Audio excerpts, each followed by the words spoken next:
Muy buenas tardes, colegas. Maestra Carla. Hola, Clau, buenas noches. Aquí andamos ya. Buenas noches. Voy a dar inicio con la grabación ¿Mm? y hacer su presentación, maestra. Sí, claro que sí, adelante. Bienvenida.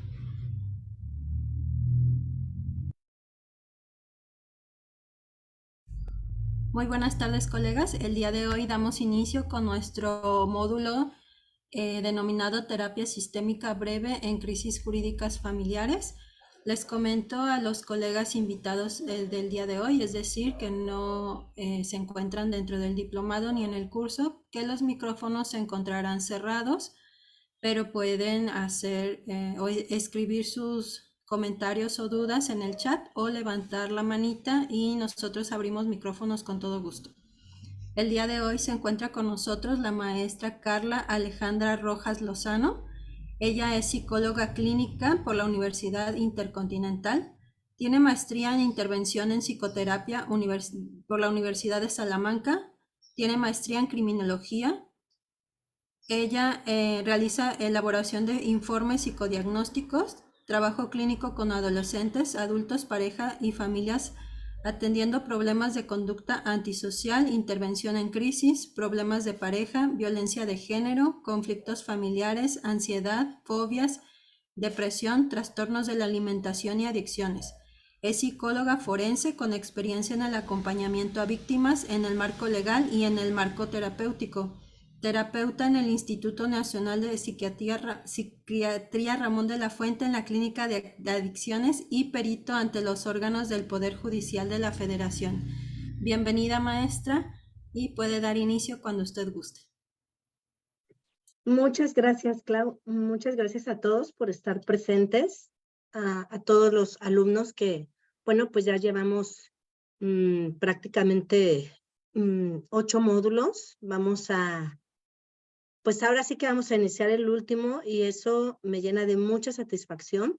Han sido 7 módulos que nos ha permitido, pues, adquirir todas las herramientas y todos los recursos para poder intervenir desde el marco psicoterapéutico de sistema breve, de terapia breve, terapia breve sistémica.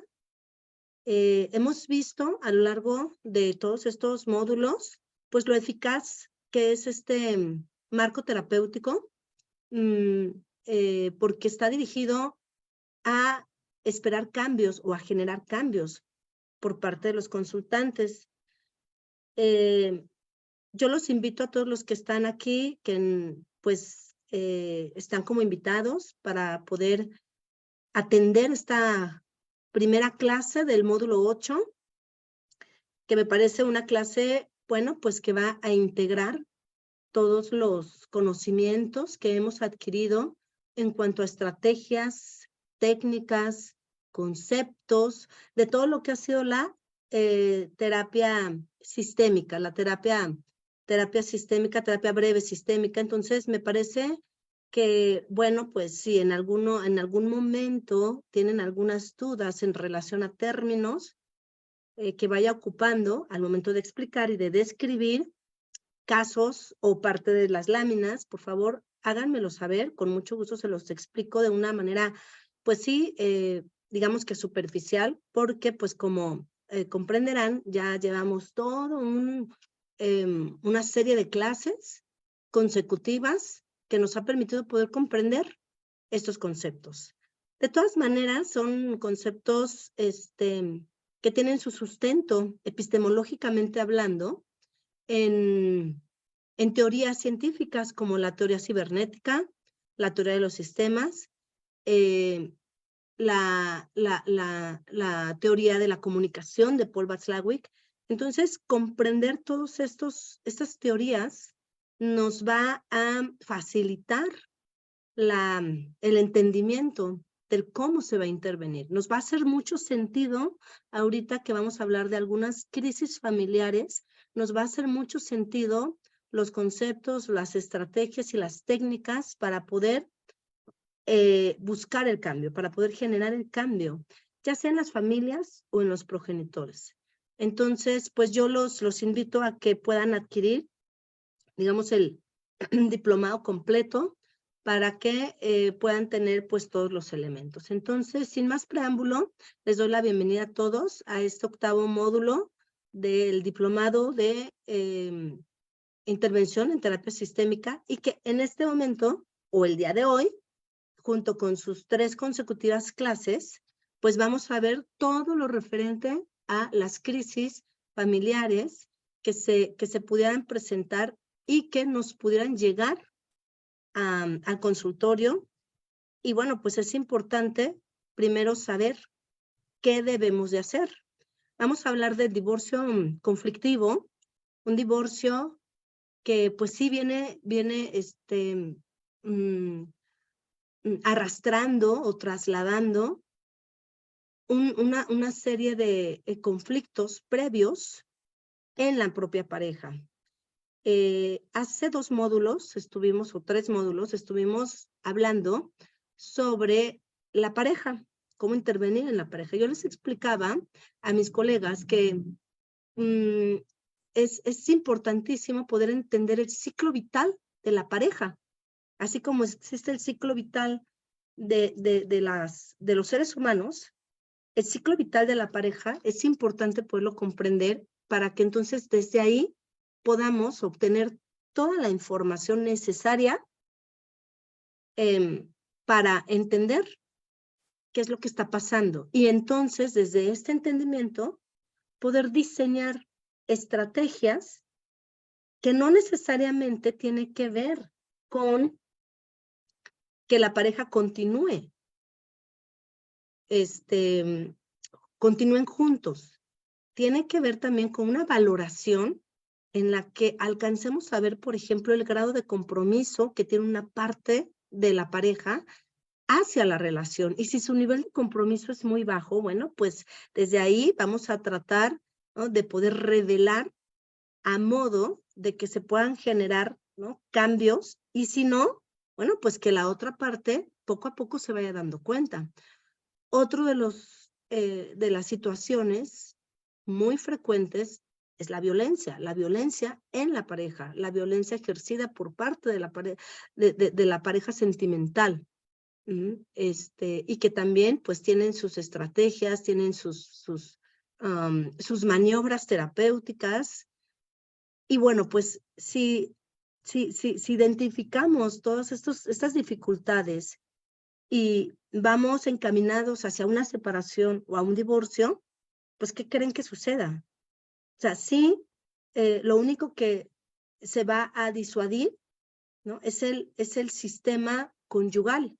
Pero si hay hijos de por medio, se tienen que diseñar estrategias para que los progenitores, en un proceso de separación y de divorcio, puedan generar y gestionar todas las situaciones y que no comprometa el desarrollo psicoemocional de los menores. Entonces, ¿cómo?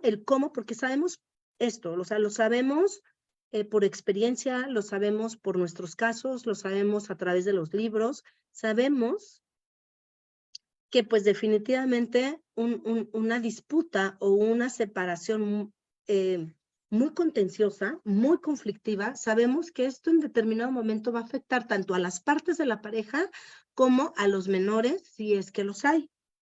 Pero aquí la pregunta sería, ¿y cómo? O sea, ¿cómo un psicólogo, un terapeuta, desde su lugar o desde el contexto clínico y con todas estas premisas de terapia sistémica, cómo poder ayudar a la pareja o a la persona que llega a solicitar apoyo? Porque pues no pensemos en una pareja conflictiva en la que pues constantemente hay conflictos, hay posiblemente violencia, no hay intención de llegar a acuerdos. Pensemos en una pareja así, es poco probable que ambos lleguen a solicitar ayuda, muy poco probable, pero sí los hay. Por lo general, las mujeres son las que piden ayuda. todo esto va a depender mucho, pues evidentemente, de la historia de la pareja, ¿no? Pero les hablo desde una estadística en la que, pues, en la terapia, en la parte clínica, recibimos más mujeres que hombres en un proceso de separación. Entonces, voy a empezar a compartir pantalla para empezar a ver esto. ¿Qué? Entonces, hay diversas situaciones de crisis familiares hoy en día a las que nos vamos a enfrentar y que muy posiblemente, ¿no?, pueda estar, se pueda estar cruzando una situación, pues, jurídica.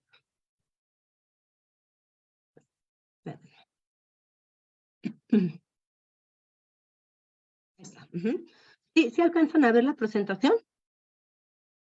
¿Sí se ve? Sí, maestra, se ve claro. Se ve claramente. Muchas gracias, Clau. Entonces, hay muchas situaciones por las que, y muchas razones, o sea, además de situaciones que van a llegar a nuestro consultorio, hay muchas situaciones que vamos a tener que intervenir con una persona o con una familia o con una pareja. Hay muchas situaciones críticas, pero también hay muchas razones por las cuales debemos de capacitarnos para saber cómo intervenir. Porque, repito, está de por medio la, la salud, la integridad de los menores, está de por medio, por supuesto, también la salud mental. En el caso de un divorcio muy conflictivo y contencioso, está la salud mental de ambos progenitores.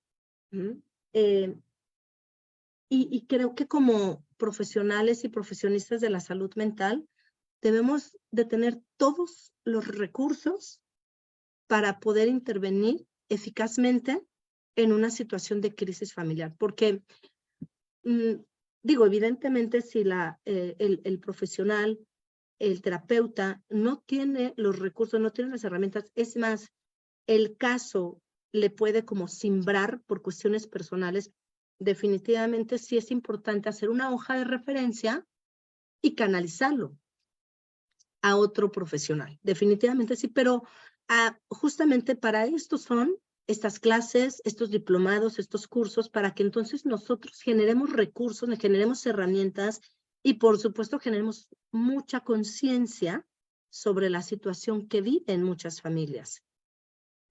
Y pues también otro de los temas que vamos a tocar es maltrato infantil. ¿Qué hacemos? ¿Qué haremos? ¿Qué tenemos que hacer cuando de pronto en una consulta alcanzamos a ver que hay un riesgo en el menor de ser maltratado psicológicamente, físicamente, que hay negligencia? Entonces, también es importante poder intervenir desde la terapia sistémica para poder, pues sí, generar cambios. Ahí hay una controversia que la vamos a ver en la clase número, creo que en la última clase, si nos da tiempo la vemos aquí, pero hay una gran controversia en relación a este tema, porque de manera general pensaríamos que lo importante es poder alejar al menor de los progenitores que posiblemente lo están violentando, que podamos interceder por ellos. Pero, bueno, aquí hay que analizar muchos factores, hay que analizar el contexto, hay que conocer de términos en relación al maltrato infantil, confirmar si hay indicadores de violencia o hay indicadores de riesgo, porque al momento de poder identificar, ¿no?, estas variables, estos elementos, nos va a dar la pauta para poder intervenir o definitivamente no, para poderlos, ¿no?, poderlo canalizar. Sí es importante que en la medida en que nosotros vayamos viendo indicadores de riesgo de maltrato, ahí sí podamos ocupar todas las herramientas para poder ayudar a la familia, porque justamente esto me parece muy interesante e importante. Ustedes ya bien conocen todas las premisas de la terapia sistémica. Ajá. Estas premisas que, pues, por ejemplo, se centran en o sea, dan por hecho algo muy importante, que el sujeto es más que sus problemas. No se puede definir a través de sus problemas. Por lo tanto, hay recursos que o no son, ¿no?, vistos por los propios consultantes, o el terapeuta quiere seguir, ¿no?, este marco terapéutico, quiere seguir este marco conceptual de su enfoque terapéutico, y entonces, pues trata como de que el consultante se ajuste a todas estas premisas, y por supuesto que lo único que va a lograr es que la familia se sienta juzgada, o se sienta incapaz, o se sienta señalada, en fin, que no se sienta escuchada. Entonces, lo que nosotros como sistémicos siempre buscamos es, pues, validar, buscar e identificar los recursos que tienen, pues, en este caso, los papás, ¿no? Entonces, todas estas premisas de la terapia sistémica, si nosotros las ocupamos para poder intervenir en un caso de maltrato, de verdad podemos tener unos resultados muy, muy esperados, buenos resultados. Ajá. Les voy a poner rápidamente, nada más para como ejemplo, les voy a poner un caso. Unos niños que se dejaron, que los dejó la mamá en la casa, de 4 y de 2 años, solos. Algunos vecinos dieron aviso a las autoridades, a la policía, y entonces la policía estaba tocando, ¿no?, para que les pudieran abrir los niños y pues podérselos llevar a un lugar seguro. En efecto, los niños estaban solos. La policía y los vecinos le pedían a los niños que por favor abrieran la puerta, que solamente iban a entrar para ayudarlos. Y los niños nunca abrieron la puerta, jamás. La tuvieron que tirar la puerta para poder sacar a los niños. Trabajar con la mamá en una situación como esta, por lo general siempre vamos hacia este prejuicio, ¿no? ¿Cómo se le ocurre dejarla abandonada? ¡Qué barbaridad! ¡Qué mala mamá! Una de las maneras, ¿no?, en las que podemos generar el cambio, si es que es negligente, si es que es generadora de violencia, ¿no?, o no. Ok, o sea, vamos a llegar hacia allá, pero lo más importante y lo que a nosotros nos interesa es generar un cambio. Entonces, una de las cosas con las que pues se puede empezar, hablando de esto de los recursos de los pacientes y de los consultantes, pues es preguntarle cómo le ha hecho, ¿no?, como para que sus hijos tan pequeños logren no abrirle a cualquier persona, logren no abrirle a cualquier extraño. Entonces, bueno, o sea, no, ojo, no estamos justificando, estamos explorando algunos de los recursos que nos pudieran ayudar a nosotros como terapeutas para, primero que nada, para poder pues generar este vínculo terapéutico para que la mamá no se sienta juzgada, señalada, por este acto. Segundo, bueno, pues conocer, ¿no?, cuáles han sido las estrategias que ella ha implementado para, ¿no?, pues generar en los niños, ¿no?, este autocuidado, vaya, un autocuidado que pues por supuesto no debe de existir, no existe en un niño de una edad tan temprana, pero también habría que explorar el contexto, las razones, las situaciones. Y bueno, pues en este caso habló la mamá diciendo pues que había contratado a una nana, ¿no? Pero la nana nunca llegó, se perdió, no tenía la dirección, y entonces, bueno, pues pensaba que, ¿no?, iba a llegar esta señora a cuidar a sus hijos. Entonces, sí es importante también la relatividad, relativizar, ¿no?, la situación, o sea, no de entrada y no en automático, generarnos un escenario fatídico, ¿no? Un escenario en el que pongamos a la mamá como maltratadora, hay que explorar, hay que ver. Ojo, lo estoy haciendo desde la parte clínica, no desde la parte forense. Al finalizar, ¿no? Lo que vamos a hacer es saber cómo elaborar un informe psicológico frente a este tipo de situaciones. Y otra cosa muy diferente será el dictamen forense, que ahí sí tienen que explorar, tienen que identificar aspectos en los que los papás sí generen la violencia y las secuelas emocionales o físicas que puedan presentar los niños, ya, ¿no? En un campo jurídico, en un campo forense. Pero esto sí me parece importante para que vayamos nosotros acotando nuestro foco. Nosotros estamos desde el marco clínico y desde el marco psicoterapéutico y tenemos un objetivo, que es generar el cambio en las familias cuando tienen algún tipo de crisis. Entonces, vamos a ver lo que es un divorcio conflictivo, maltrato, abuso sexual infantil, adicciones, por supuesto, y finalmente vamos a conocer y comprender cómo vamos a intervenir, diseñando objetivos, maniobras terapéuticas, y o para después integrar todo eso, lo que sucede en cada sesión, poder ir evaluando en cada sesión, ¿no? Y así poder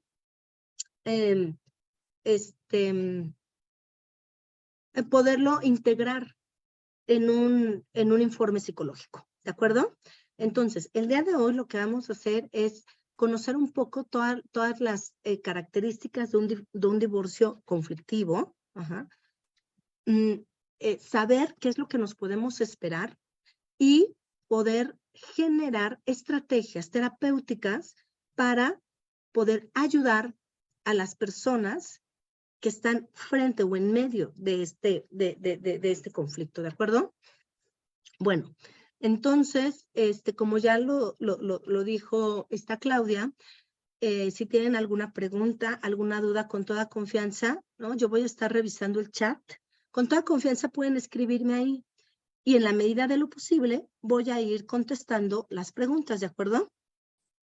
Por ejemplo, aquí nos dice Gloria, ¿qué tanto se debe considerar que un padre o madre maltratador de la pareja no puede ser? Muy buena pregunta. Bueno, de entrada no se tiene por qué considerar. Hay muchos estudios, Gloria, hay muchos estudios en donde demuestran que más del 50% de maltratadores de la pareja, más de un 50% en determinado momento llegan a maltratar a los hijos, empiezan a generar violencia con los hijos. Pues esto me hace sentido desde un análisis de personalidad. Estas personalidades que mantienen los maltratadores domésticos, una personalidad con ciertos rasgos antisociales, psicópatas. Me hace sentido que en algún momento puedan maltratar a los hijos. Sin embargo, no lo podemos y no lo debemos de dar por hecho. No sabemos cuáles han sido las razones por las que se da esta violencia en la pareja. Por supuesto que si hay violencia en la pareja, hay un impacto en los menores, eso sí. O sea, el hecho de que se mantenga la creencia de que los niños son impermeables a lo que está sucediendo entre los papás, ya es una falacia. Esto ya no se debe de considerar. Los niños perciben, ¿no?, un ambiente hostil, un ambiente hosco.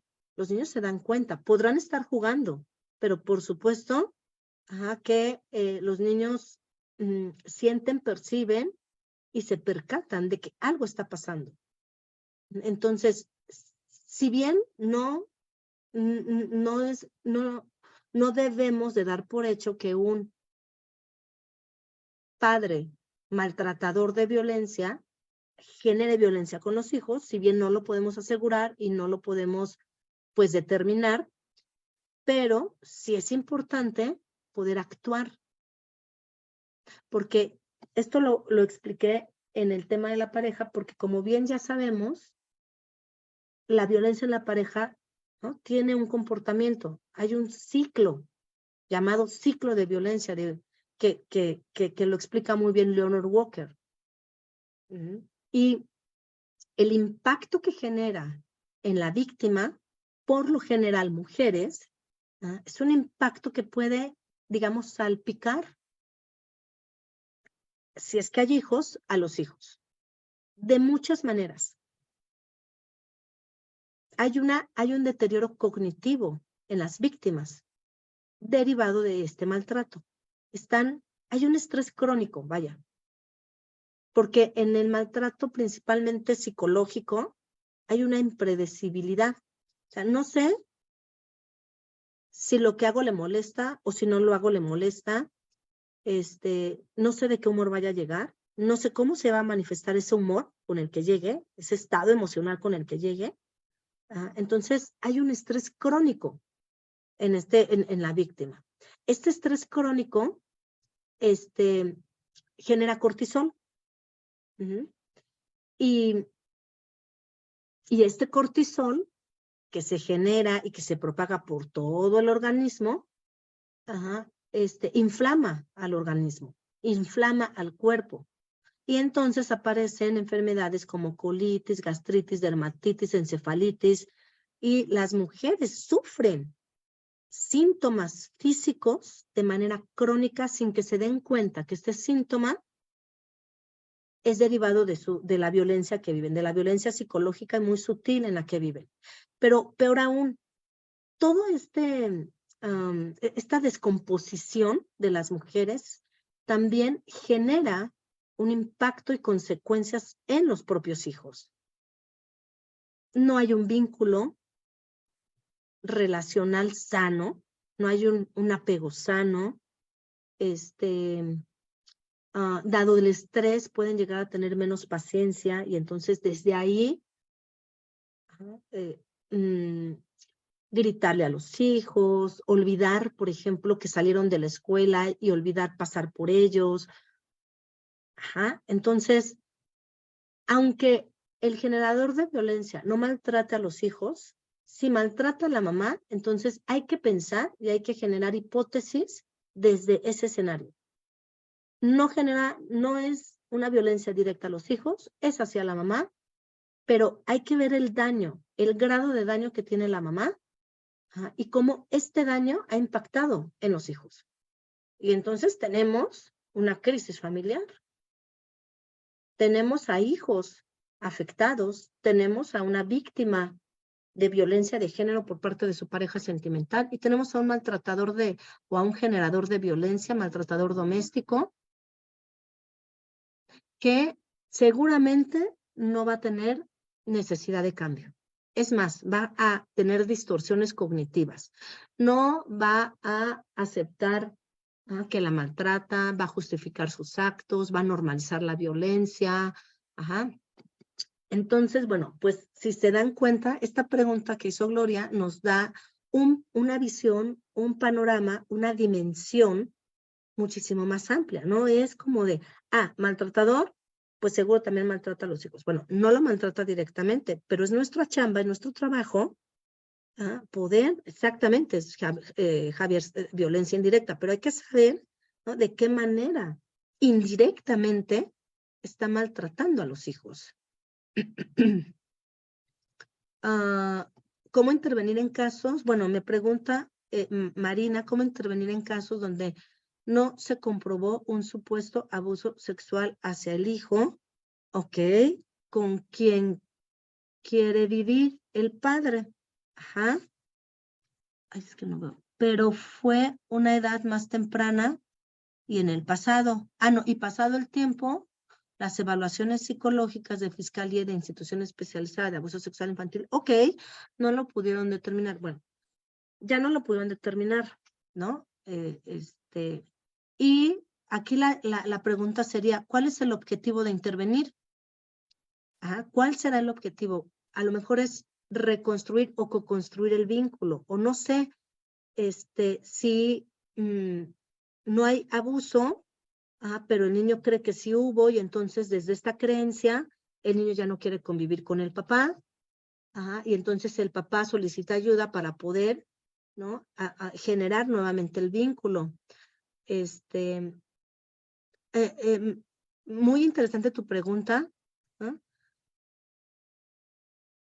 Se puede intervenir de manera sistémica, tratando de conocer un poco las razones, las explicaciones que el propio hijo da hacia el papá. A lo mejor, ¿no? Uno cree que el niño creyó que había sido abusado sexualmente con el papá y entonces desde las creencias manifiesta una resistencia. A lo mejor no, pero posiblemente, ¿no? Todo lo que fue el juicio y todas las audiencias, ¿no? Le generaron mucho estrés y es muy fácil, ¿no? Como poder estar muy renuente a las figuras de cuidado. Ahí sí tendríamos que analizarlo desde, pues sí, desde el enfoque sistémico con la colaboración de toda la familia, inclusive, ¿no? De la mamá, porque la pregunta sería, ¿por qué era acusado de abuso sexual hacia el hijo? ¿Quién lo acusó? Y si lo acusó la mamá, bueno, pues también tendríamos que generar una hipótesis del síndrome de alienación parental, ¿no? Y acuérdense que el síndrome de alienación parental también tiene un impacto en los hijos. O sea, tendremos que explorar, ¿no? Cómo se ha dado toda esta situación, porque un expediente o las evaluaciones provenientes de la fiscalía, pues no nos dicen nada, ellos dan, pues digamos sus conclusiones, pero nosotros estamos para poder ayudar a los consultantes, para poder ayudar a esas personas que estuvieron en un juicio y que justo, ¿no? O sea, termina un juicio, terminan las audiencias y bueno, pues el psicólogo perito lo que hace es, bueno, pues ya tengo tu valoración, tu evaluación, tu dictamen, ¿no? Voy, lo presento, lo expongo, hago preguntas en un posible interrogatorio, interrogatorio, y ya. Bueno, sí, pero nosotros que somos clínicos tenemos que estar a la espera de esas personas que estuvieron en ese contexto con un alto nivel de estrés y con algunas secuelas. Entonces los recibimos. Sí es importante conocer cómo se da todo el caso. Si tuviéramos a lo mejor acceso a la carpeta de investigación, pues sería muchísimo mejor para poder identificar cómo se da y entonces tener información que nos permita maniobrar un poco. Xochitl dice, la cronicidad de la violencia de género se puede identificar como, es correcto, muy bien. Nosotros, bueno, ojo, sí, vuelvo a lo mismo.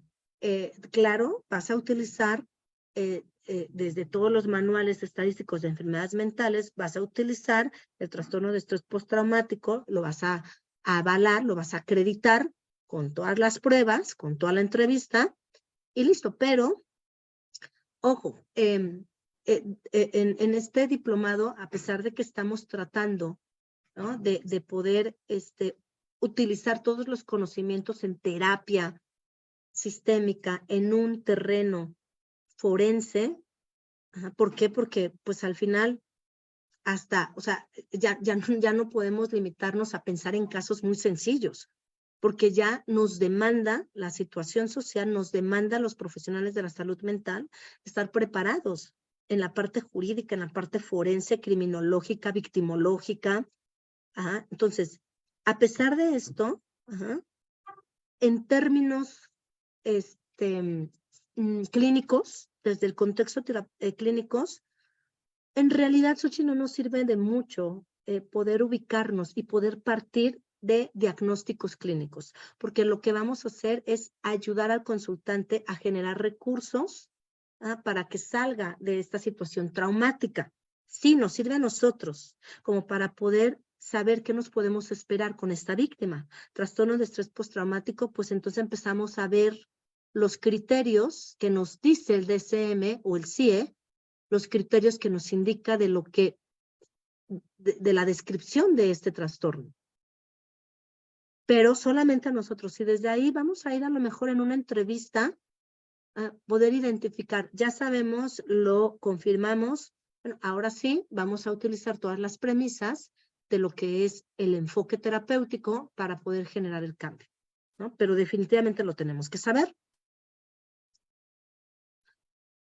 ¿Cómo intervenir en casos donde se observan indicadores claros de interferencia parental o manipulación como maltrato psicológico infantil? Eso lo vamos a ir viendo, Marina. ¿Cómo intervenir en casos? Exacto.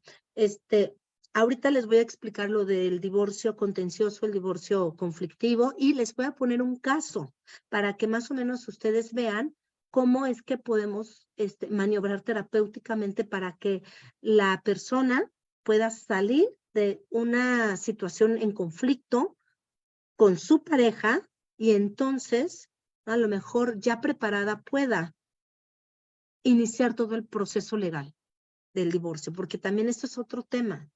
A mí, por ejemplo, muchas abogadas me mandan a mujeres a terapia, ¿no? Que viven una relación conflictiva, una relación de violencia. Ajá. Pero están siguiendo un proceso jurídico, están siguiendo pues el divorcio, ¿no? En términos legales. Si la persona está dentro de una configuración en la pareja, ¿no? Viciosa, como lo que explicaba Leonard Walker, ahorita está como en esta crisis, pero en 15 días va a estar en la luna de miel, va a ser un fracaso todo esto. O sea, no esperemos que personas que por una crisis han decidido separarse, en efecto lo hagan. Si están en esta relación codependiente, es complicado, es muy difícil. Ajá. Entonces, por ejemplo, ¿cómo intervenir en casos de esta naturaleza? Tenemos que preparar a la persona que ha solicitado ayuda, sea mujer o sea hombre. Tenemos que hacerle ver, ¿no? Que, por ejemplo, pues la pareja a lo mejor en este caso no es todo. O sea, hay redes de apoyo, ¿no? Hay personas que se empiezan a visibilizar como apoyo y entonces hay que empezar a generar una nueva identidad en ella, porque la identidad está hecha pomada. Lo vamos a ver. Carlos, para que un individuo entre en una crisis se necesita de un evento traumático y un yo débil. Si una familia entra en crisis, al parecer un evento traumático puede deberse a una estructura débil del sistema familiar. Fíjate que te voy a redefinir esto. Los japoneses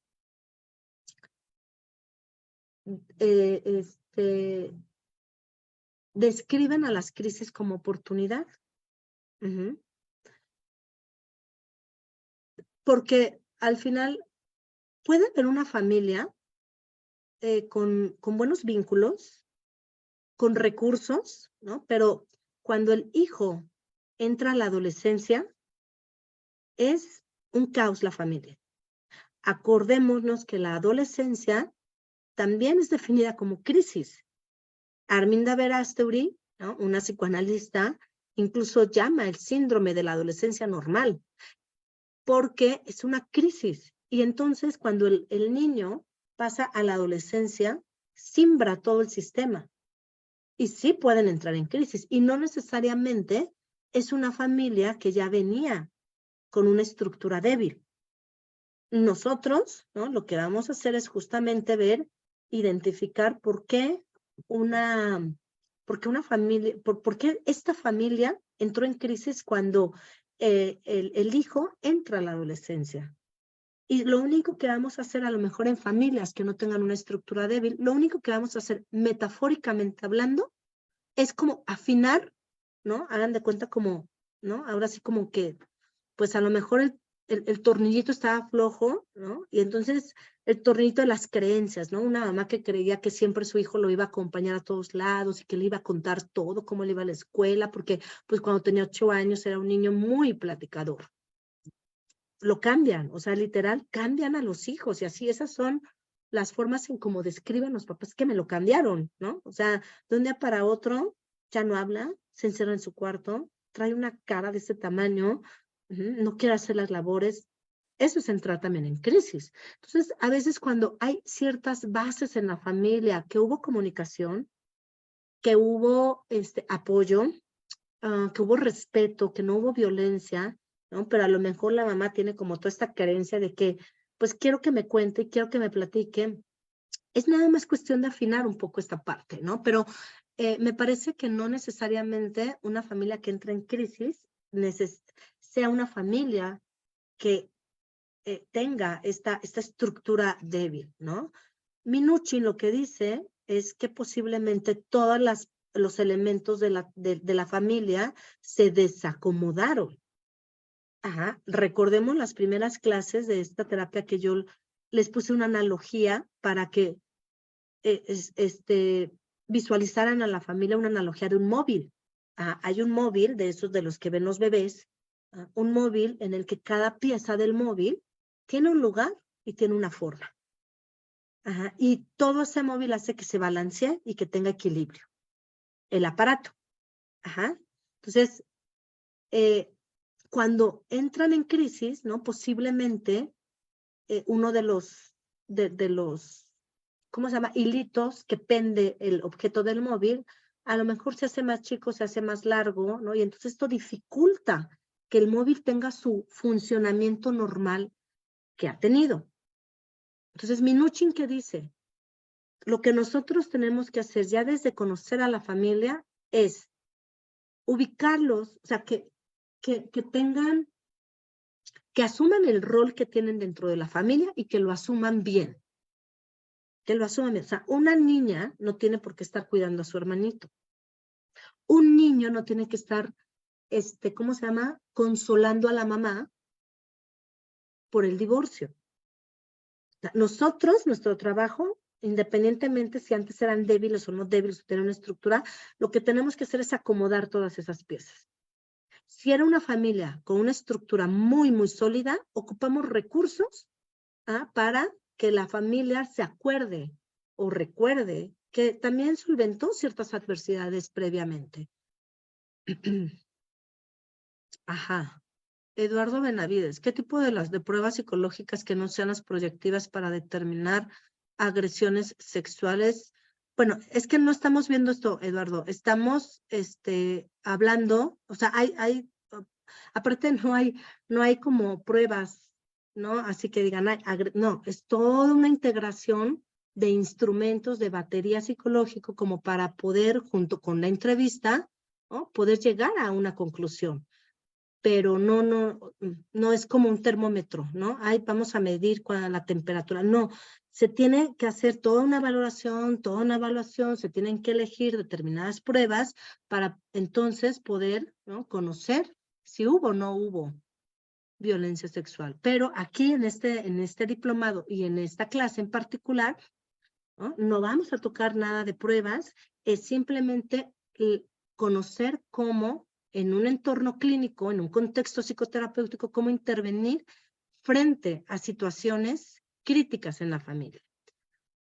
En el divorcio conflictivo vemos muchas acusaciones de violencia sexual hacia los hijos. Ajá. La literatura nos dice que la mayoría de estas acusaciones son falsas. No sé, o sea, hay falsas, claro. Ajá, pero no la mayoría. O sea, sí, fíjate que esto nos lo dice mucho la historia de la pareja. Por eso es importante conocer la historia de la pareja. Ahora, en un contexto clínico, ¿de qué nos serviría esto? O sea, habría que conocer cuál es el motivo de consulta de las personas que vienen a terapia con una historia como la que tú nos presentas o describes, Javier, con una historia en la que hubo una acusación falsa, se demostró que no, y bueno, pues ahí hubo toda una faramalla de esta situación. Y luego vienen a terapia. Habría que ver, o sea, eso es bien importante. Ustedes no son, como clínicos, no somos peritos, no somos jueces, no somos detectives para ir averiguando si sí le puso el cuerno a su esposa o no. No, o sea, evitemos tener este tipo de roles. Tampoco somos los que van a consolar, ¿no? a las víctimas. O sea, nosotros estamos preparados, en términos clínicos, estamos preparados para poder ayudar al consultante con estrategias terapéuticas que lo lleven al cambio. Ese es nuestro papel. Sí, por supuesto que pueden venir con toda una historia, ¿no? En la que pues hay una carpeta de investigación, hay un juicio, hay audiencias. Claro que sí, sí nos vamos a ayudar, pero tenemos que saber y que definir cuál va a ser nuestro papel en esos casos en particular. Porque hasta podemos entorpecer el proceso jurídico, mucho. O sea, yo hice un contrainforme psicológico, porque la psicóloga clínica se le ocurre meter en todo el expediente, la psicóloga clínica terapeuta de la víctima se le ocurre meter un informe psicológico en el que a través de entrevistas y creo que pruebas, determinaba que había sido abusada sexualmente. No, una cosa, utilizando técnicas que no son técnicas científicas, creo que era la técnica de psicología corporal, en el que a través de las sesiones ella describe lo que le contó su paciente, misma que le dijo una amiga que se acordó de un momento en el que fue abusada. Ahí está. Entonces, eso es un informe psicológico, que no es lo mismo que un dictamen psicológico, que una pericial. Como su nombre lo dice, informe, informo, solamente de una manera muy somera, pero muy formal. Entonces, esta psicóloga entrega su informe psicológico, pues claro, o sea, estaba totalmente descompuesta, o sea, no tenía sentido, vaya, y menos en un proceso legal. Entorpece este tipo de situaciones. Entonces, lo que yo hice fue un contrainforme, es decir, yo estoy, pues sí, de alguna manera, informando que esto no puede ser cierto. O sea, es imposible que en una terapia, yo como clínica, como terapeuta, es imposible que en 3 sesiones yo pueda determinar si fue abusada o no fue abusada sexualmente. Es imposible que menos que se acredite a través de una técnica corporal psicológica. Entonces, párrafo por párrafo, yo fui, ¿no? Como, pues sí, ¿cómo se dice? Como, no criticando, o sea, vaya tirando todo lo que decía la psicóloga. Entonces, hay que tener muy claro que nuestro papel como psicólogos clínicos, sí, en efecto, es saber todo lo relacionado a crisis, crisis, todo lo relacionado a cuestión forense, todo, victimología, criminología, fenómenos que se dan en situaciones no legales.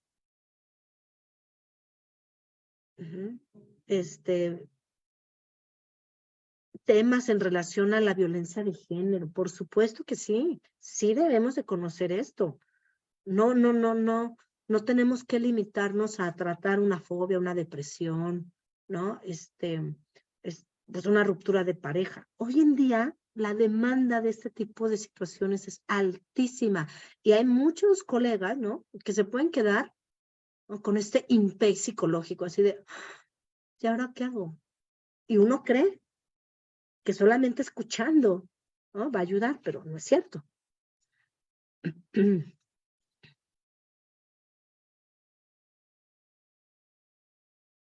Fíjate, esto que comentas, Gloria, que ha visto que en lugares como el Secofam violentan a los niños, obligándolos a estar con un padre, pues, generador de violencia, hasta coaccionan a la madre para que force. Sí, bueno, esto también lo voy a platicar a lo largo de la clase, quizás hasta en la próxima clase, porque desafortunadamente los psicólogos que están en estos centros no están capacitados, no están preparados, ¿no? Y entonces, pues, justamente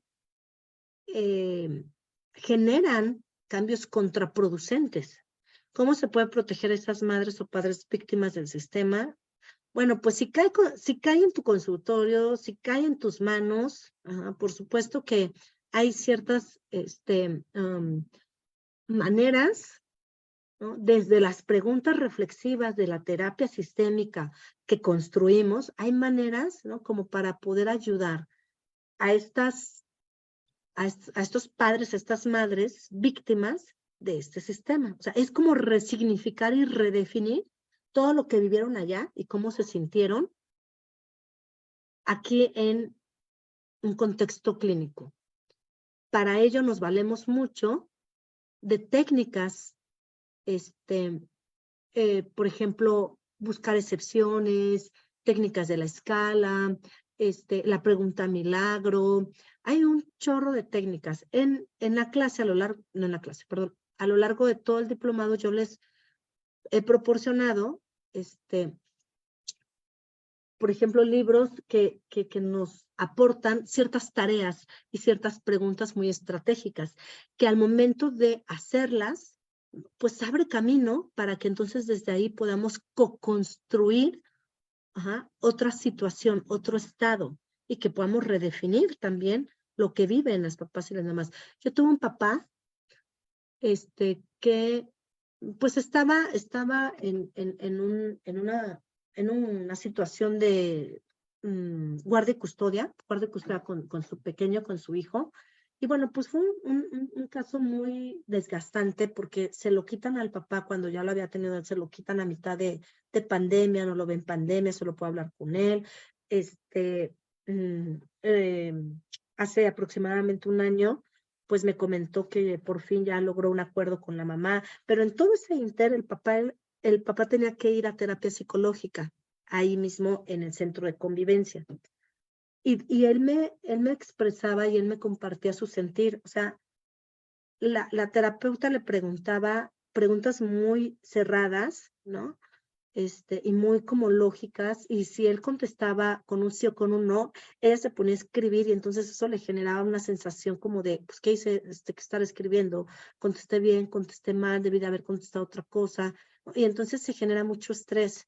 Lo que yo les voy a dar en estas clases, ¿no? Es justamente casos y el cómo un terapeuta puede intervenir, uno, con papás o mamás que han sido víctimas del propio sistema, y dos, con papás y mamás maltratadores, también.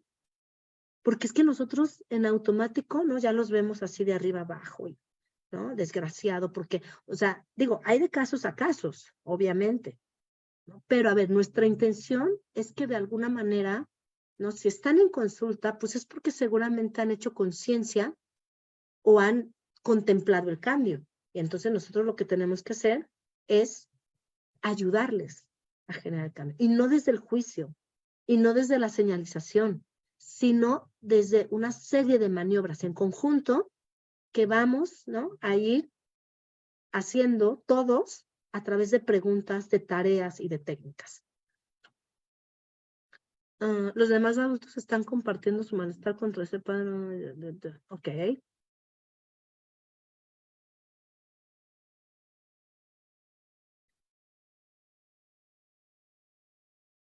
El Poder Judicial está demostrado. Pues en el Poder Judicial está demostrado. Los psicólogos que trabajamos ahí intervenimos en audiencias con niños, niñas y adolescentes, y eso vemos. Eso vemos. ¿Qué ven?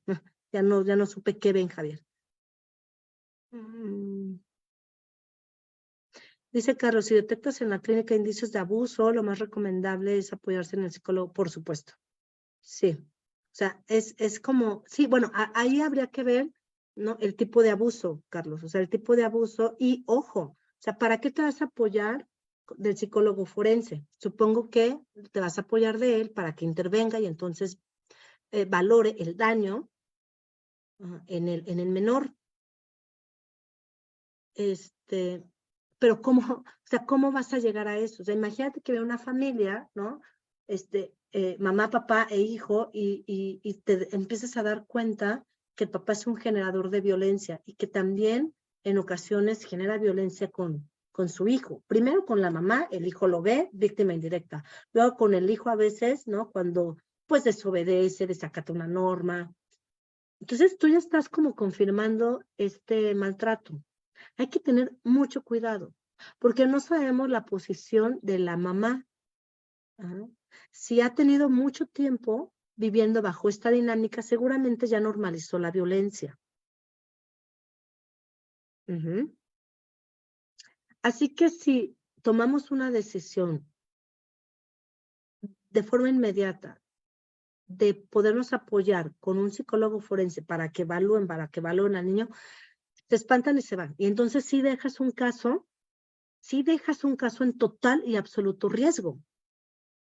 Nosotros cuando identificamos tenemos que preparar, en este caso, a lo mejor a la mamá, a poder tener sesiones sola con la mamá.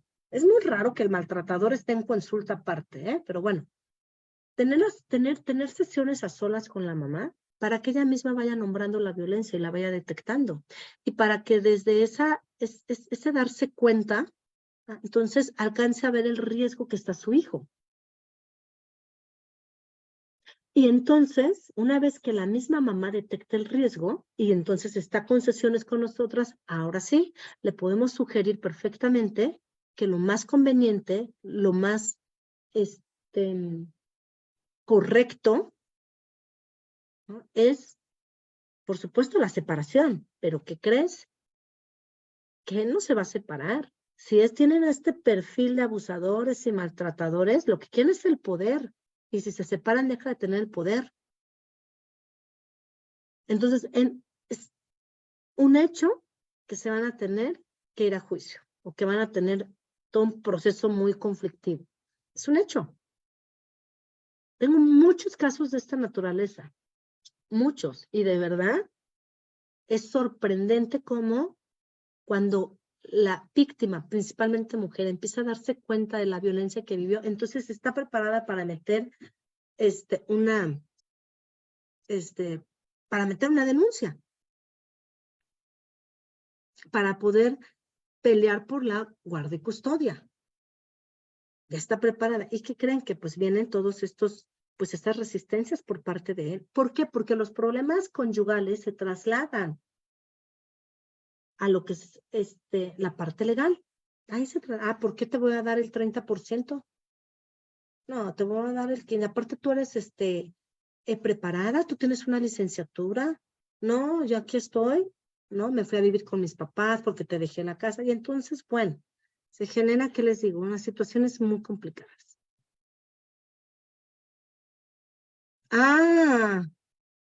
Ya entendí, Javier, que esa acusación de Secofam es falsa. Bueno, eso es lo que dice él.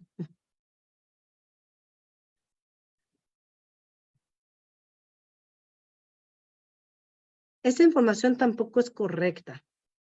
No, yo no dije que diera, yo dije, hay muchos servicios, ¿no? Por ejemplo,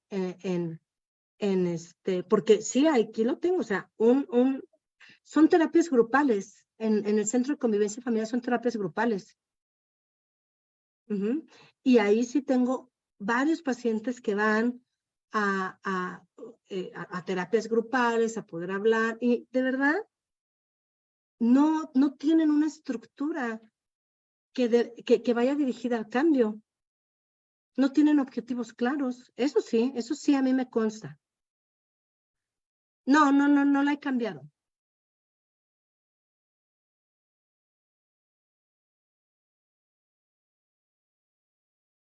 Bueno, la voy a cambiar, pero sí es importante poder capacitarnos en estos casos para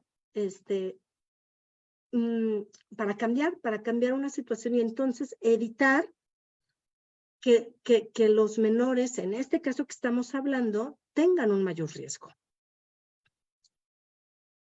Ok.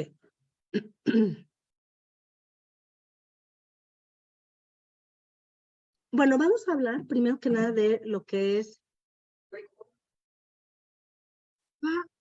¿Grabándose? Me acaba de llegar que se estaba empezando a grabar, ¿no? Bueno. Bueno, a ver, el divorcio primero que nada lo tenemos que ver no como una decisión. Ya, de hoy ya me divorcio, ya volteo a ver a mi pareja y digo, nos divorciamos mañana. No, a ver, entender que el divorcio es un proceso, todo un proceso, nos va a permitir primero que nada poder identificar pues todos los elementos, todas las aristas que hay alrededor del proceso de divorcio.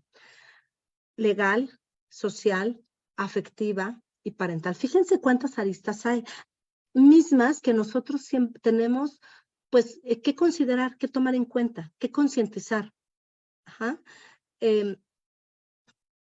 Así como es todo un proceso y que tiene muchas aristas, el divorcio también pasa por muchos estados y situaciones.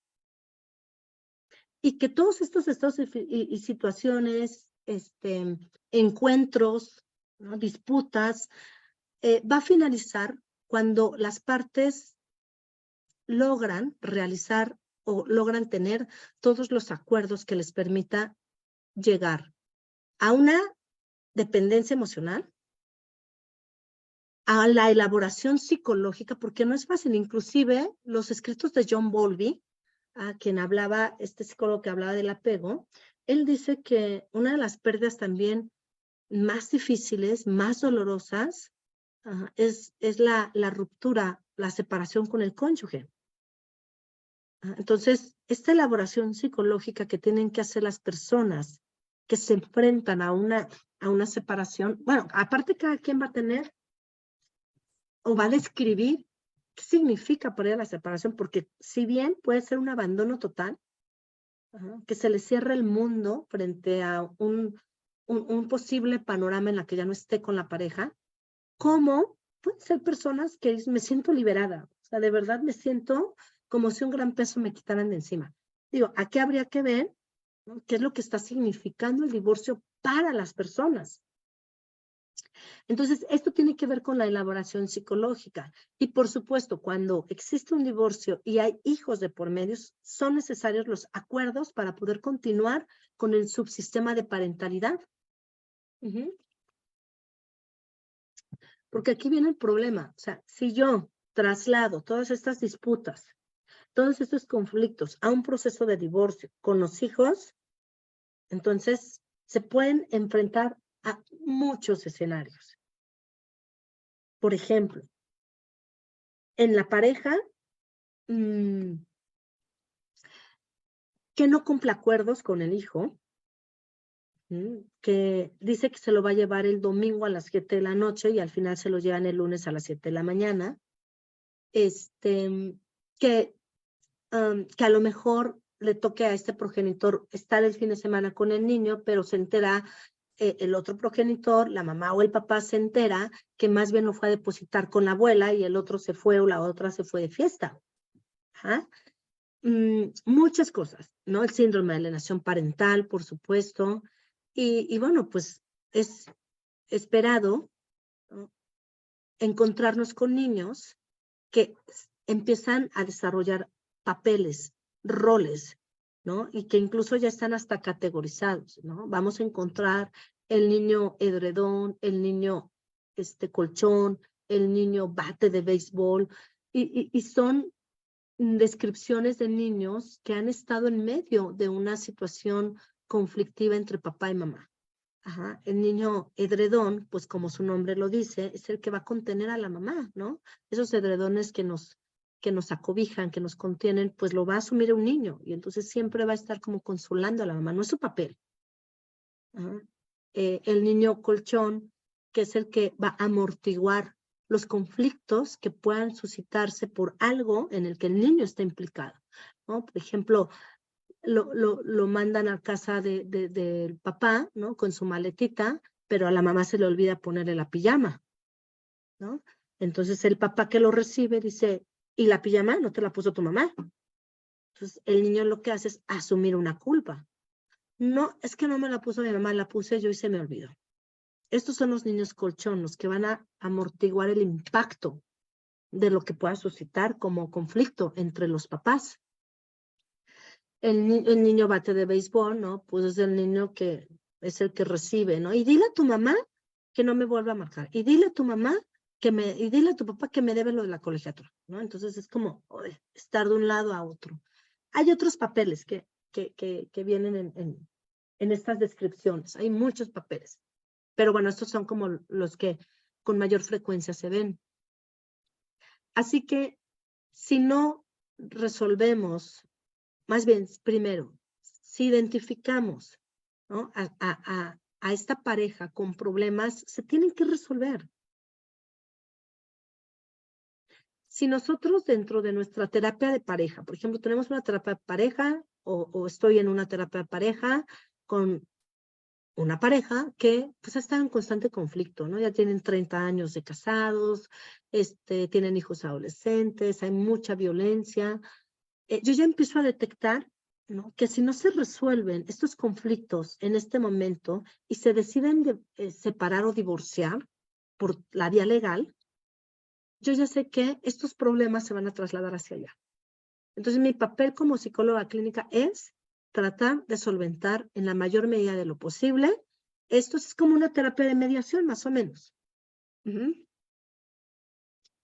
acuerdo? Entonces, bueno, pues como vemos, el divorcio implica más que la vía legal. Más que la vía legal para poder disolver la pareja conyugal, ¿no? Sí, las parejas casadas se desvinculan a través del divorcio. Ajá. Pero también en algunos casos pueden haber separaciones sin que medie el proceso legal. O sea, tenemos también que ver este tipo de situaciones. O sea, el divorcio es lo que formalmente y legalmente marca una pauta en cuanto al vínculo, ¿no? Hay otras parejas en las que se separan, pero no se han divorciado. Hay que ver cuáles son las razones, hay que saber por qué. Y, y hay que tener muy consciente que la disolución del vínculo emocional puede ser muy, muy complicado, muy doloroso y muy prolongado. Entonces, nosotros al momento de concientizar eso, tenemos que ir valorando y evaluando en cada sesión cómo lo ve uno, cómo lo ve el otro, porque pues saber lo ideal, ¿no?, es que se separen en unas condiciones de colaboración y de cooperación. Eso es lo ideal. Pero en la mayoría de los casos siempre va a existir alguien, en la mayoría de los casos, existe alguien que pues está resultando algo muy doloroso el divorcio. Y para la otra parte es necesario el divorcio. Entonces hay que analizar las condiciones en que la pareja se ha separado. El nivel de conflicto. Porque si hay un nivel de conflicto bajo, pues perfecto, utilizamos la colaboración.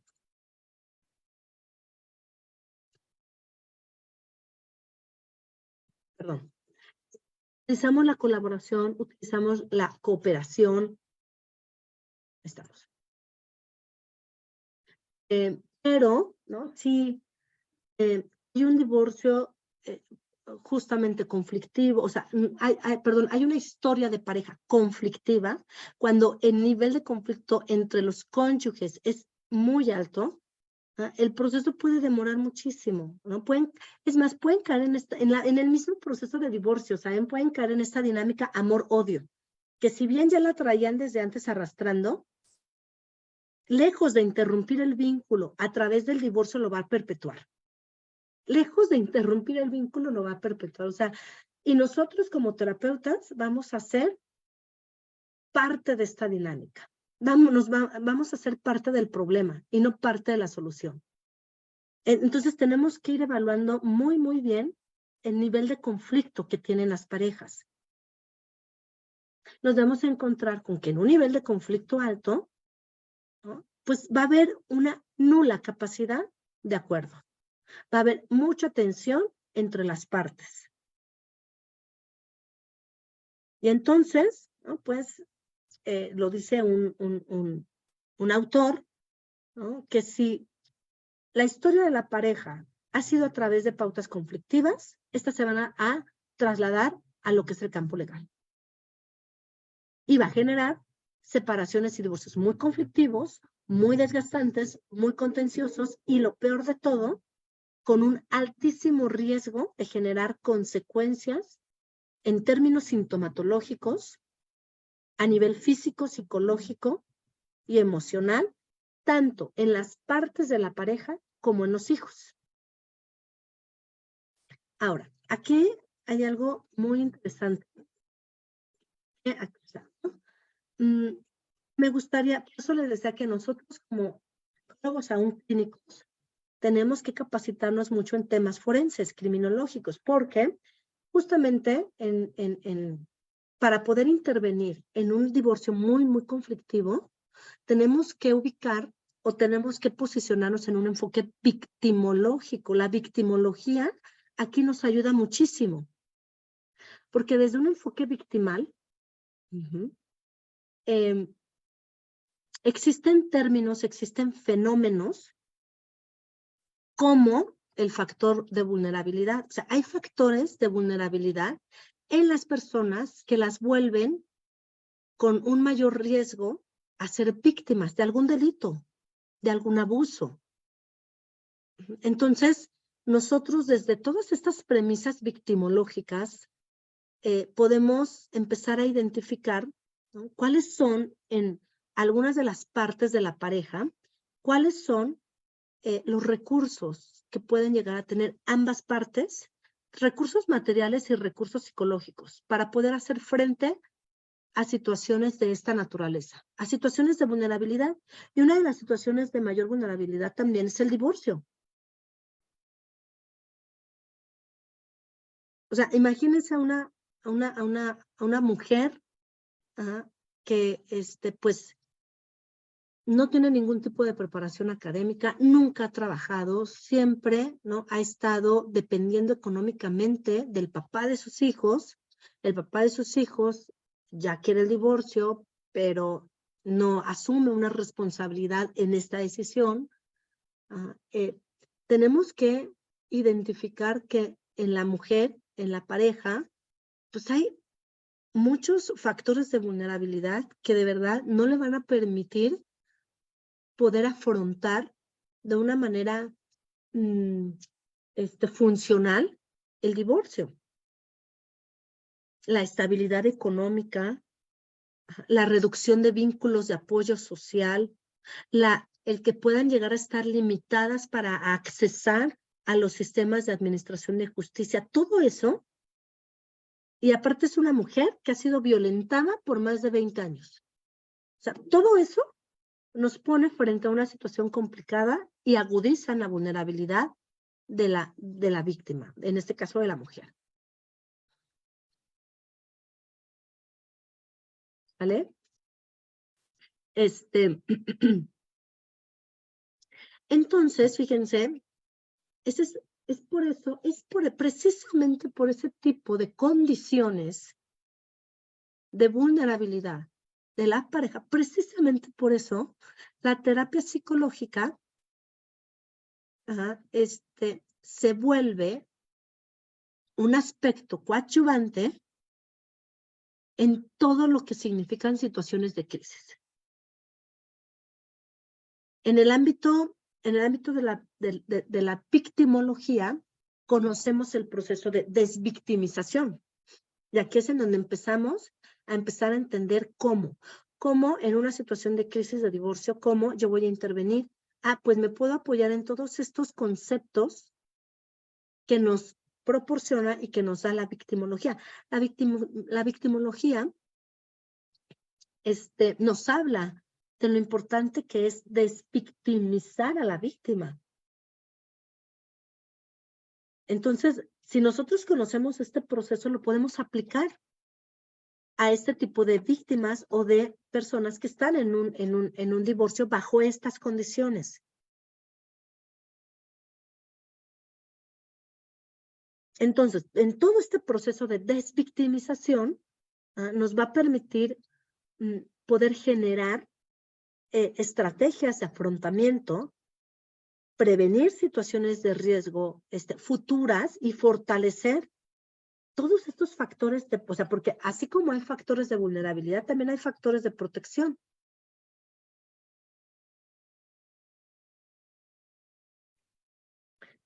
Factores de protección para que tanto las víctimas, tanto las víctimas como las víctimas indirectas puedan poco a poco alcanzar una vida normalizada, puedan llevar o recuperar una vida normalizada.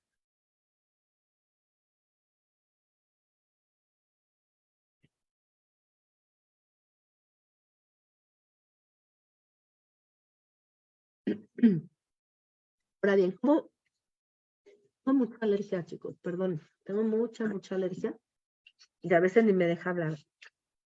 Ok, ¿cómo podemos intervenir? Ahora sí, vamos a ver cómo. Déjenme ver si no hay... ¿Dónde están? Okay, ¿no hay ninguna pregunta hasta aquí? ¿Pregunta, duda, nada? Bueno, ahora sí, vamos a ver cómo podemos intervenir desde este modelo sistémico, desde este modelo psicoterapéutico en un proceso de divorcio. Bueno, primero, como ya se los he dicho, tenemos, ahora sí que paso número 1, no es receta, ¿eh? Esto no es a través de recetas, pero sí es importante como tener una estructura para no perdernos, porque fíjense, lo que yo les decía a mis colegas en la clase de pareja, cuando nosotros atendemos a una pareja, estamos en riesgo de poder ser absorbidos por muchas anécdotas, muchas anécdotas. Y de pronto nos encontramos con que ya llevamos 50 minutos de la sesión y no sé, por ejemplo, es que le encontró, ¿no?, unos mensajes ella a él en su teléfono, en donde pues había como mensajes muy comprometedores con una compañera de su trabajo. Es muy frecuente, ¿no?, que entonces ahí se queden y ahí se anclen las parejas, explicándome a mí cómo fue. No, pues estaba dormido y entonces cuando vi que yo estaba dormido, agarré, me levanté, agarré su teléfono y entonces interviene el otro y dice, pero ¿por qué? Eso es invadir mi privacidad, ¿no? Bueno, sí le invadí mi privacidad, pero eso no es el punto es de que agarré el teléfono, vi el mensaje con esta compañera de trabajo, ¿no? Y entonces él explica, estas son anécdotas que nos pueden, ¿no?, absorber y no diseñar objetivos y no conducir a los objetivos. Entonces, a pesar de que no hay una receta como tal, sí hay premisas que nos van a permitir y nos van a auxiliar en evitar este tipo de situaciones. Entonces, ¿cómo podemos intervenir en un proceso de divorcio desde el modelo sistémico? Sí, primero tenemos que conocer el contexto, pero evitar ser absorbidos por anécdotas, este anecdotario, ¿no?, que nos va a consumir mucho tiempo.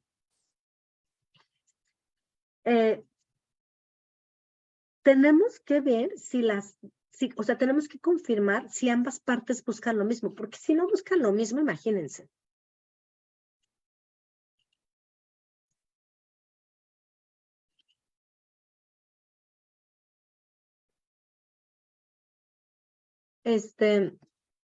Si no,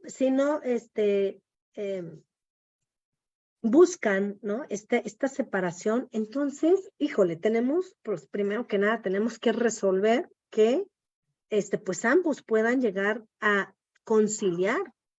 Es más, ahí sí yo sugiero, por ejemplo, si ella ya se quiere divorciar y él no se quiere divorciar, ¿y por qué me vas a dejar? Y podemos intentarlo y volverlo a intentar y vamos a asistir a terapia, pero ella ya no, o sea, ella dice, ya no.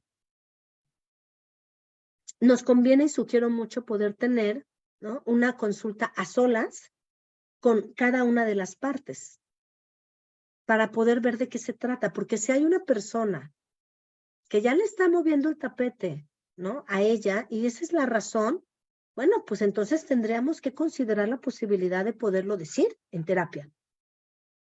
No, es que la verdad ya estoy saliendo con alguien más, ya no me interesa, no lo quiero engañar, por eso me quiero divorciar, por eso me quiero separar, ¿no? Y esto está siendo muy formal, la nueva relación, pues la verdad es que está siendo muy formal, vamos, ya tenemos planes, ¿no?, hasta de vivir juntos. Y él no lo sabe. Y entonces él está en una franca desesperación intentando, ¿no?, recuperar la relación. O sea, nosotros nos tenemos que enterar.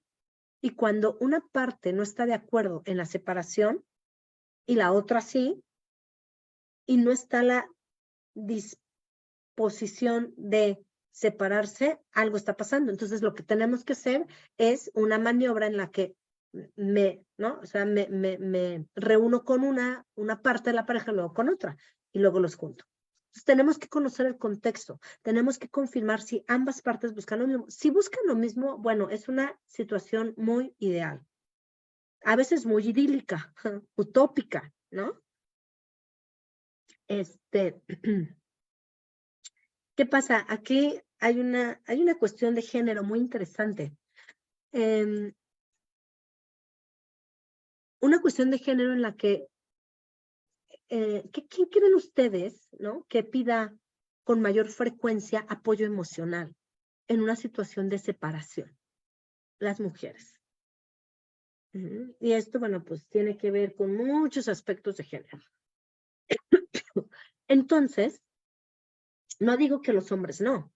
De hecho, hoy en día yo tengo a varios hombres, a varias personas del sexo masculino que me hablan para pedirme apoyo psicoemocional o apoyo para llevar este proceso de divorcio pues lo más armónico posible. Entonces, miren, como dice la lámina, a ver, partiendo de la premisa de que las personas somos seres relacionales, ¿verdad? Todos somos seres relacionales, y aquí vienen algunas pautas de la terapia, de la teoría sistémica. Tenemos que prestar atención a todos los contextos significativos en los que cada persona se desenvuelve. Por eso la terapia sistémica, así se llama, terapia sistémica, porque trabaja simultáneamente en distintos niveles, el individual, el familiar, el contextual, el laboral. Por eso, como paréntesis, muchas estrategias de nosotros van en este sentido. A lo mejor yo tengo una terapia individual, pero en la terapia individual, ¿no? Alcanzo a ver, qué es lo que vamos a ver con el caso, ¿no?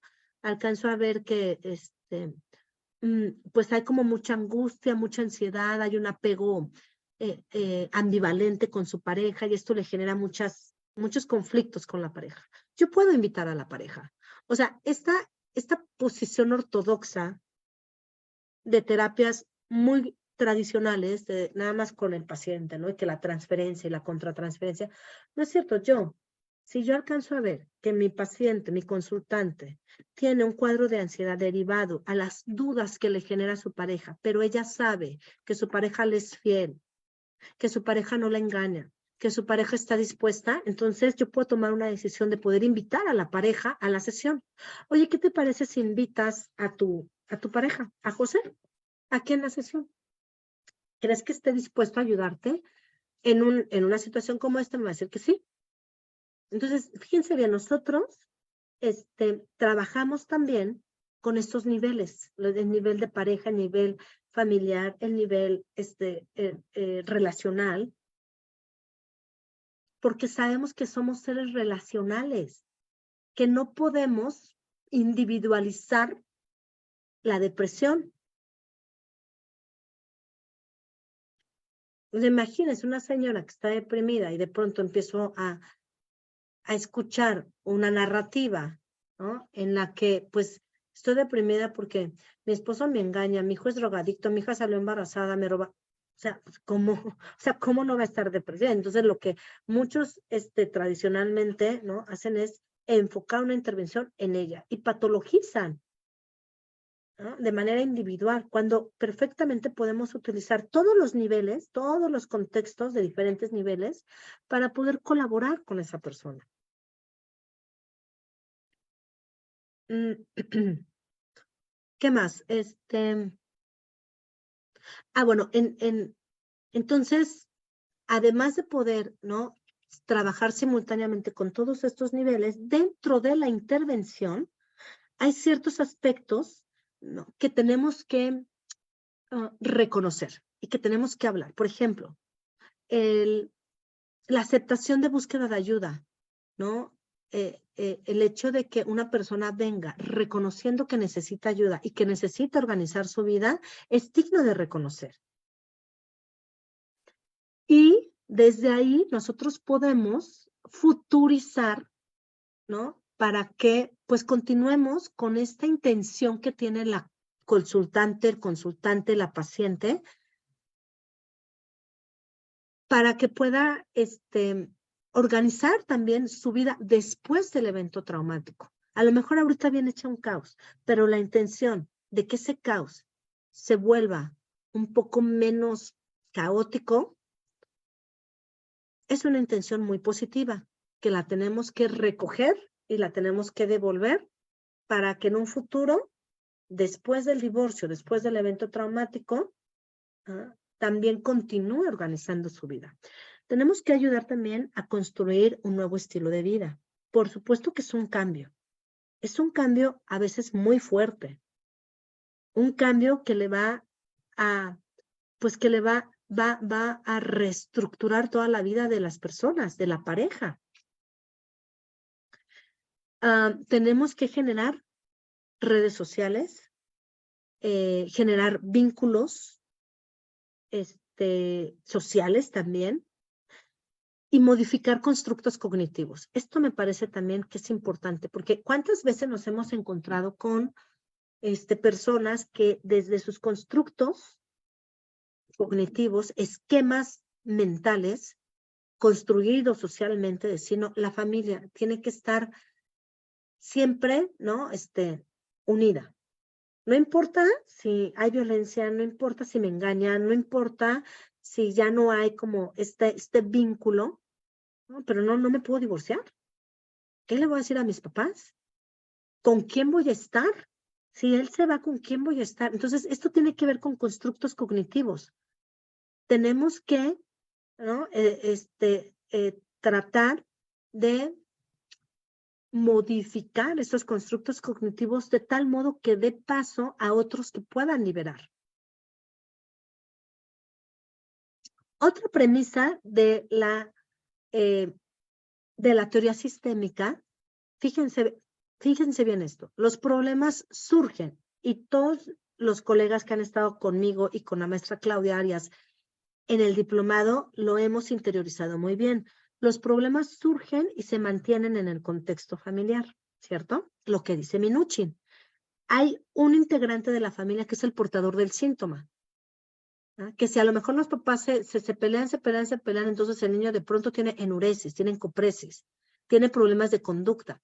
El niño es el portador del síntoma de todo lo que pasa en el contexto familiar, y la conducta es la conducta humana es una responsabilidad compartida. Y esta conducta surge de pautas que provocan y mantienen las acciones de las personas. Esto lo dice Minuchin. Ahí lo pongo. ¿Vale? Voy a las dudas, a ver.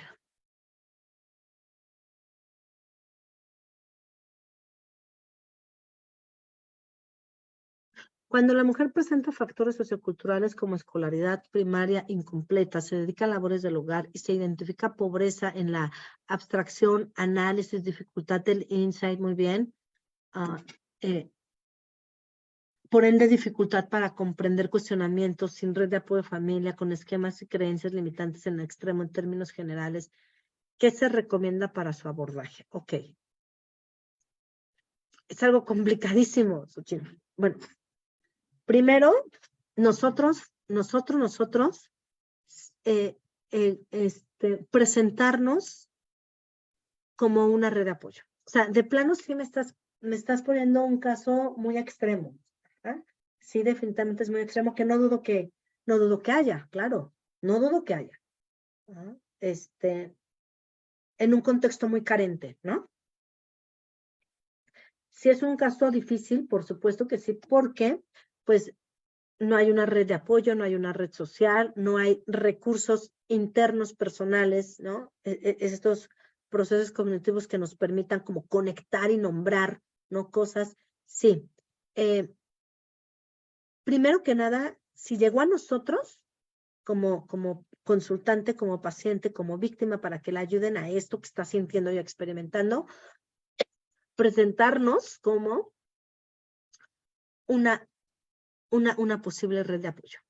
Eso sí me ha tocado, a lo mejor no tan extremo, Xochitl, pero sí me ha tocado que, pues simplemente con que no tengan recursos personales, ¿no? Con que no y esto es esta carencia de recursos personales a nivel intelectual, pues al final no le permiten ver, ¿no?, todas las redes de apoyo que está a su disposición y entonces se cierra. Pero conmigo no se cierra, ¿verdad? Porque conmigo, ¿no?, viene, asiste, escucha, ¿no?, llora, llora, llora. Entonces, bajo esos casos, yo siempre, siempre, siempre les digo, bajo mi riesgo, ¿verdad? Siempre les digo que ahí está el canal de comunicación conmigo, ¿no? Lo que vaya ella, a lo largo de los días de intercesiones, ajá, a lo largo de las intercesiones, pues lo que ella vaya, dándose cuenta, lo que ella vaya descubriendo, lo que ella vaya sintiendo, que me lo diga, que lo anote, que me mande, por ejemplo, una nota de voz, ajá, porque lo importante es justamente poder promover esta red de apoyo, ajá, y que esta red de apoyo para ella siempre esté dispuesta.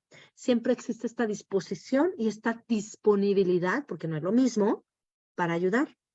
Esta disposición es de motus propio, o sea que de verdad yo sí estoy interesada en su bienestar. Y la disponibilidad a veces no se me da tanto por el trabajo que tengo, ¿no? Y que no a cada rato puedo estar contestando los mensajes, pero, ¿no?, siempre procurar hacerles saber que estoy disponible. Que esta disponibilidad no es inmediata, bueno, pues tienen que entender de alguna manera, pero que sí estoy disponible. Entonces, desde ahí empezar, ¿no?, como a poder cambiar un poco estos esquemas, bueno, primero este contexto y estos esquemas mentales. Ajá, es difícil, pero sí se puede.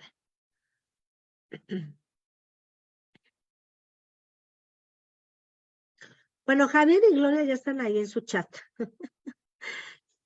Sí, sí, llegan extremos, sí, por supuesto que llegan extremos, Xochitl. Entonces, creo que aquí el papel que juega la terapeuta es elemental y es muy oportuno. O sea, en nosotros está poder confirmar nuevamente que no hay nadie que la ayude o, de lo contrario, poder empezar a cambiar esta idea que se tiene y también esta realidad que existe, que no hay nadie. Bueno, aquí estamos nosotras. Yo la verdad es que con mujeres bajo estas condiciones sí soy muy cuidadosa y sí me permito, si no me escribe a lo mejor en una semana, preguntarle, ¿qué tal? ¿Cómo vas? ¿Cómo es? Híjole, esto de verdad no saben cómo ayuda, porque empieza, y lo pueden preguntar en la próxima sesión. Ajá, apoyo con trabajo social, por supuesto, también.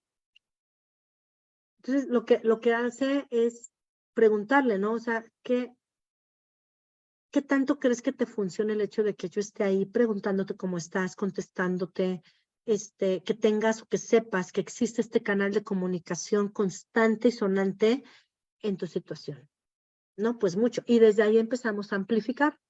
Tratamos de amplificar, amplificar, amplificar a modo de que se vuelva una realidad y entonces cambien, ¿cómo se llama? Estructuras mentales.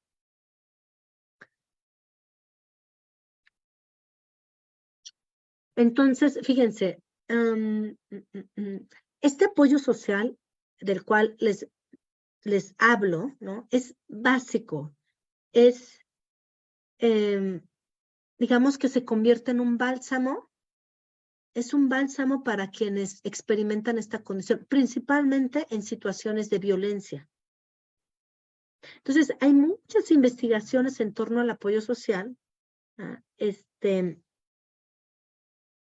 que tiene, pues, que tiene importantes funciones, el apoyo social. Es el apoyo a nivel emocional, ¿no? O sea, que se sientan cuidadas, que se sientan apoyadas, que alguien se preocupe por su situación y su condición emocional. Ajá.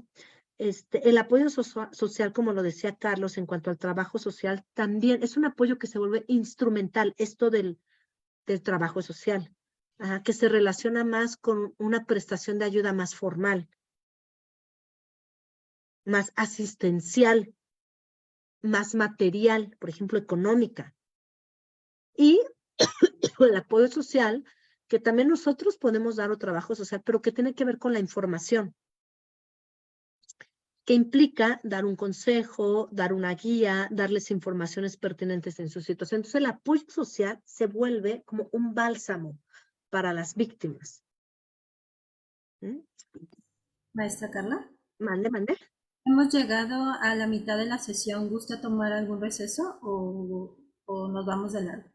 No, sí, Clau, por favor, porque me traigo una alergia que no me deja a veces ni respirar. Ya me escucharon cómo estoy de afónica, pero sí, por favor, Clau, un descanso de ¿cuántos minutos? ¿A qué hora nos veríamos aquí? Si gusta 10, de 10 a 20 minutos, lo que usted me indique, maestra. A ver, son 8:37, 8:47, como a las 8:53 más o menos, por ahí. De acuerdo, maestra. Muchísimas gracias. A ti, Clau, ahorita nos vemos.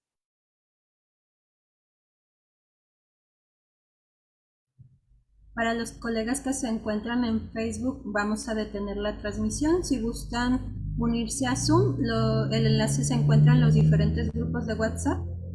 Acá los esperamos. Gracias.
Hola, hola, ¿estamos por aquí ya?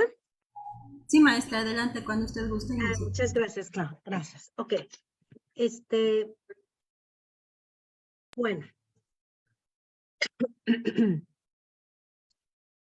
Muy bien, entonces hasta aquí, hasta aquí he explicado algunos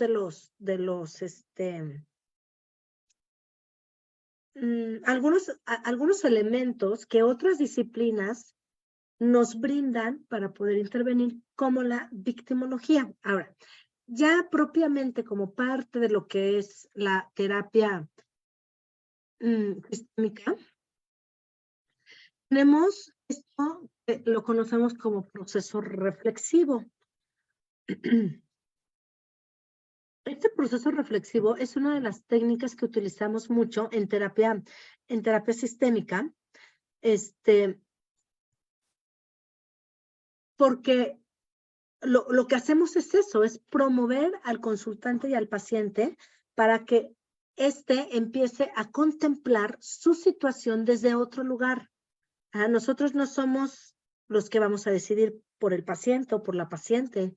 Nosotros tampoco vamos a decir que está bien y que está mal. Estos juicios de valor, pues es desde la experiencia de cada quien. Entonces, lo que nosotros vamos a hacer es, a través de la narrativa, a través del discurso, a través de preguntas reflexivas y del proceso mismo, nos va a permitir que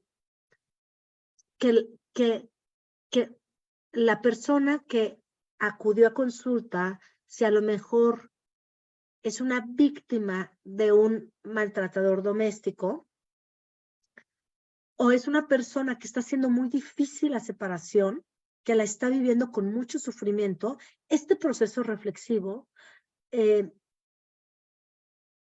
va a retomar la participación de la víctima. Vamos a ver, en esta, ¿cómo se llama?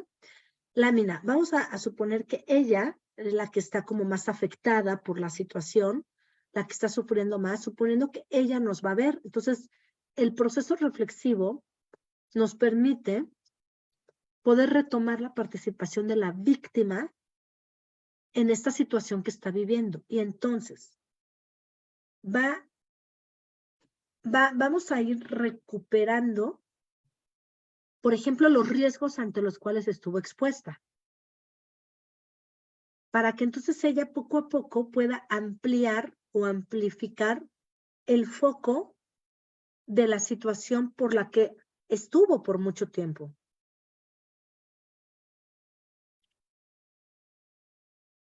Y ahí es en donde también tiene que ver mucho los conceptos de vulnerabilidad. Esta vulnerabilidad de la persona tiene que ver con características concretas como la edad, como el sexo, la orientación sexual, enfermedades. Hoy en día sabemos perfectamente que las mujeres es una población vulnerable, los niños es una población vulnerable, los ancianos, los animales.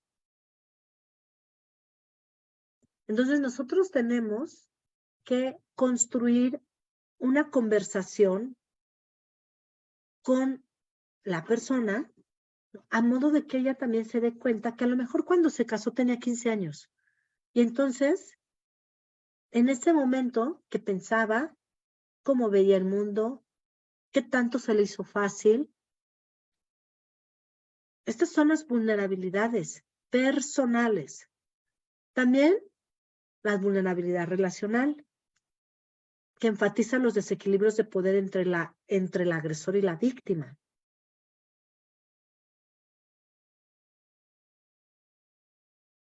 Cómo su pareja mantiene el control, mantiene el dominio, que pues al final es una forma muy instrumental a través del control de violento. El contextual, que se enfoca en el lugar en el que ocurre la situación. La vulnerabilidad social, que abarca aspectos estructurales, económicos. Y entonces ahí, por ejemplo, en el caso que me expuso, me parece Xochitl, pues sí, o sea, justamente estamos frente a una mujer que tiene una lista enorme de vulnerabilidades. Reconocer estos factores de vulnerabilidad desde un proceso reflexivo